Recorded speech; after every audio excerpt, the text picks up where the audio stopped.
Ignition sequence starts. 6, 5, 4, 3, 2, 1, 0. Liftoff. We have a liftoff.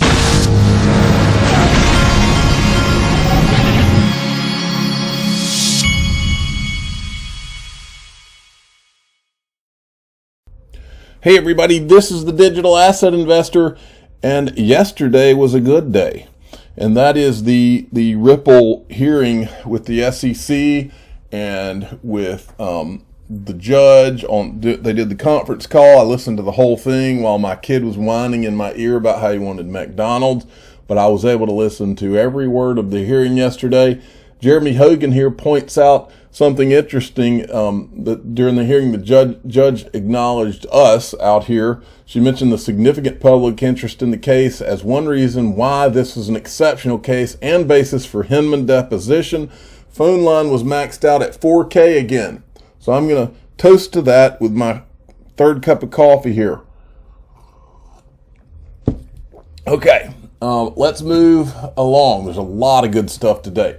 All right, so John Deaton, there were a couple of very interesting things that came out of this. First, of course, what he says here, former director Hinman must sit for the deposition, and that was the judge. But this, to me, was maybe even more interesting.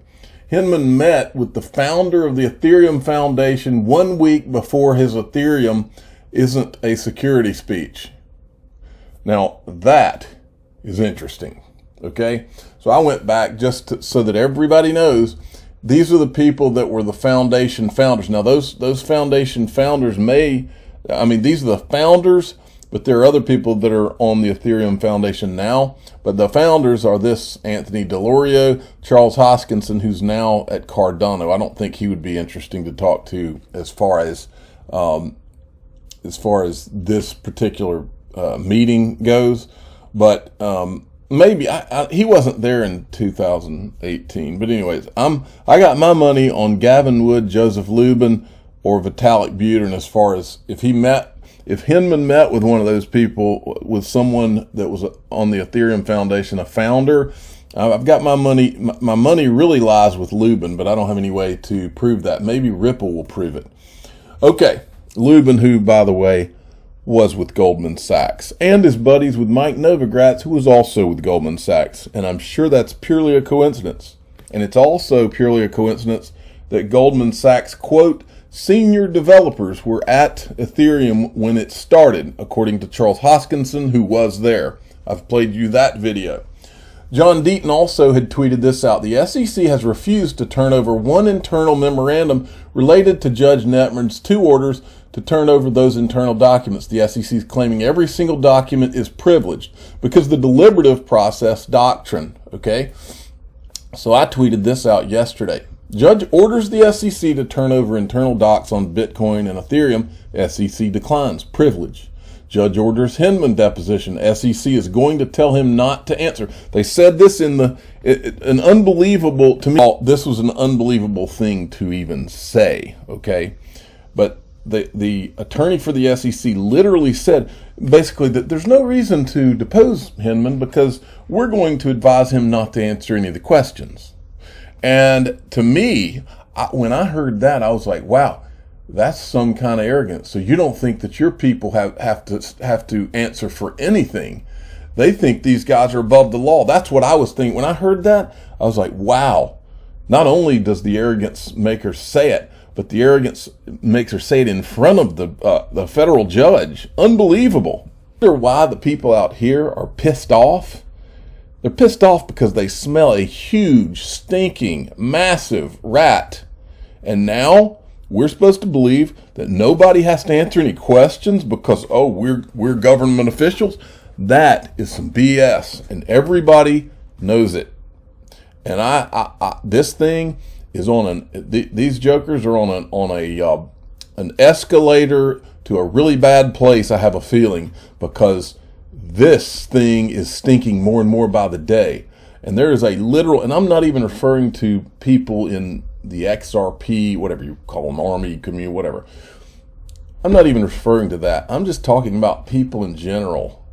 You know, people have seen this kind of government garbage for years now. When I was growing up, I'll tell you a fairy tale. When I was growing up, bad guys went to jail and bad guys had to answer for things. This world we live in now, I don't see that anymore. I fear for my children now. And I'm sure a lot of people out there do. And take digital currencies out of this. When things smell, and there are literally things that I won't even talk about on this channel because I don't think that certain people ever will pay for anything, and it's not in my interest to even bring it up. I mean, that's how bad our society has gotten it. This thing stinks. It all stinks. It's not just in the digital currencies. There are so many things that stink now and that are awful in this world that are where justice is not being served and everybody knows it. It is the creepiest thing. I never thought in a million years that I would see my country turned into this. But it's there. We're there. Okay? Now, moving along. Listen, so watch this. The first part is Joseph Lubin, and the second part is Vitalik Buterin, the two of the founders of Ethereum. Listen, a tale of two digital assets. And I wrote in here, Bill Hinman met with one of the founders of the Ethereum Foundation a week before his June 2018 speech. The Ethereum token is considered a utility and not a security because its primary function is as a fuel that powers programs, powers transactions, powers storage on the Ethereum world computer, the blockchain system. So the other major update at this point is that we had been hoping to launch our pre-sale on February 1st. So this is the way to get into Ethereum financially, which would be that we would be selling Ether at a rate of 2,000 Ether for 1 Bitcoin, and Ether would become the internal currency of the Ethereum network. So you would be able to So Ether would be like the BTC in Bitcoin or like the XRP in Ripple. It's sort of the glue that holds the system together. Okay. Ethereum token. So now let's look at this. First of all, I wanted to point this out. This is from John Deaton's website or his Twitter feed for his law firm. Hinman is now trending on the United States on Twitter, up from number 20 to number 16 in the last 15 minutes. That was yesterday. Then Jeremy Hogan, the attorney, he's the official attorney of the SEC versus Ripple case of the Digital Asset Investor channel. I named him that. He didn't name him that. Okay, the most interesting clip in his video, and give him a subscribe. He's Legal Briefs. This guy is sharp and he's got a great personality. This is the clip I wanted to play for you. And I wrote, the financial story of the century continues to be ignored while the media distracts you with Bitcoin. Media, journalists. There's another thing, fairy tale from when I was a kid. When I was a child, we had this thing called investigative journalism. You don't see it anymore. If it's a topic that the powerful people in the United States don't want covered, our media doesn't cover it anymore. This is the first time I've never seen, I literally fear for my children. I've never seen this the whole time I was growing up. If there was an elephant in the room, the media was all over it, sticking microphones in people's faces. They don't do that anymore. It is creepy, straight creepy. Okay, watch this. 18th already, and Ripple said yes, it's moving forward. And the attorney for the SEC said she wasn't sure that we would need time to evaluate that, is what I wrote down.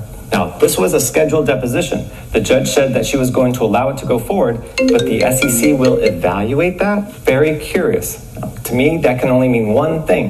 Now, absent an agreement between the parties, the SEC intends to appeal the ruling allowing the deposition to go forward, or at least to consider doing that, and that's almost never done. You have no idea how rare that it would be, an interlocutory appeal. First, the standard is almost impossible to meet. The order allowing the deposition would have to be clearly erroneous, and the judge who would make that decision that it's clearly erroneous is the district court judge, Judge Torres, who was working with Judge Nippern on this case and probably even knew what Judge Nippern was going to do with this issue. So what I'm saying is a little conspiracy theorist-ish, which I am not by nature, but even thinking about... I don't think so. I think it's common sense. Appealing this order suggests to me that the SEC is desperate, this smacks of desperation, for this deposition to not go forward. Why exactly they are desperate, I do not know, but there is something there that is just not normal bad, but really, really bad. But here's the caveat to that. Ripple probably doesn't know exactly what the SEC is hiding. Maybe they do, but after today, I don't think so. And the bad news is that Judge Netburn is going to be very restrictive on the scope of what Ripple can ask about. She was unusually clear at the end of the hearing, when I think she was getting a little pissed off at everyone, that what makes the case exceptional is the speech, and maybe what led up to the speech. What I'm saying is that there is something to be unearthed here, and the question is, will Ripple be able to unearth it? Now, I don't know the answer to that, but what I do know is that this fight is far from over. We'll be seeing this issue in front of Judge Netburn again, I guarantee it. Everyone now knows that there's too much writing on it.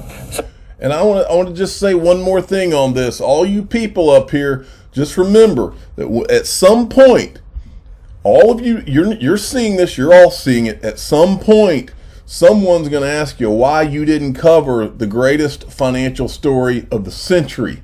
Someone that you're at some point, you people are going to be held accountable for why you didn't tell the truth. You didn't come out and show. You're talking about Bitcoin. Bitcoin's a joke. Bitcoin doesn't even work. Proof of work doesn't even work. You people are talking about Bitcoin as if it's this thing. Anybody who's studied this for half a day and really looked into it knows that that is a distraction. This is the real story. And all you people up here and all you organizations up here that are just ignoring this, knowing what's going on, should be ashamed of yourselves. Now, it kind of reminds me of this clip, which I've played before, but you need to watch it again. Pay attention. There's nothing new under the sun, only endless repackagings. Jamie Dimon, so let's bring it back to Jamie and JP Morgan. What do you think is going to be the thing that they will have to change the most or lose market share and somebody else is going to do better, faster, serve their clients better than JP Morgan or Goldman Sachs? You can just hear the bankers panicking right now. But what just what feel the panic in their voices. But here's business that is most. Well, here's what always happens. The first thing that happens is they try to go, oh, it's nothing. And they did that. I mean, that's with every new industry, every new technology comes along, the powers that be, the incumbents, the status quo, all say, it's nothing. Don't ignore the man behind the curtain. This is nothing. And then all of a sudden it's too big to get in there. They're going, oh my God, I got to face this thing. And then they all line up and they wrap their arms together and they say, we're not letting this happen. And then it keeps going. And then they say, okay, well, let's go after, let's sue them. Or let's go get the government. There's another thing too. They adopt the technology. I think. No, that's at the end. They will adopt this technology. No, this is the last thing they do. No, yeah, it's after the press planning. They plant the press stories. They put out lawsuits. They create as much of a fuss as possible. They try to get their government friends involved. And then they go, oh, God, this thing's happening. Now, as serious as this is, I think that we also need ourselves a moment of levity. So I pointed this out. If we find out that Hinman was involved in this dance at EdCon 2019, damning is all I can say. For those of you that have never seen this, you are welcome. State channels, layer 1, layer 2, layer 4, age 16, binary, Bitcoin, blockchain, trust, human coordination. You know the drill. Merkle proofs, plasma chains, plat, ZK stars, compass over, quack, privacy scaling in a snap, constant products, oracles, tap, Merkle proofs, plasma chains, plat, ZK stars, compass over, quack, privacy scaling in a snap, constant products, oracles. Now, the moral to that video that you just watched out there for all you young people, stay in your lane. Vitalik Buterin's a genius. If he stays in his lane, he's a genius. He comes out of his lane, he becomes a buffoon. But anyway, I just thought that clip is just a classic, and it's worth everybody seeing. But anyway, okay, so I think I'm going to stop there, but I did want to show you all this. I've talked before about how if you have a computer at home, period, you need to have an antivirus software, and you also need to have a virtual private network so that you're surfing anonymously and people can't track you. So Pure VPN, which is going to be, it's in the description of my videos, and I'll put it at the top in this video. I use a VPN myself, and celebrating 14 years of internet security and privacy, they're offering 73% off. And they did this little promo video for their 14-year anniversary.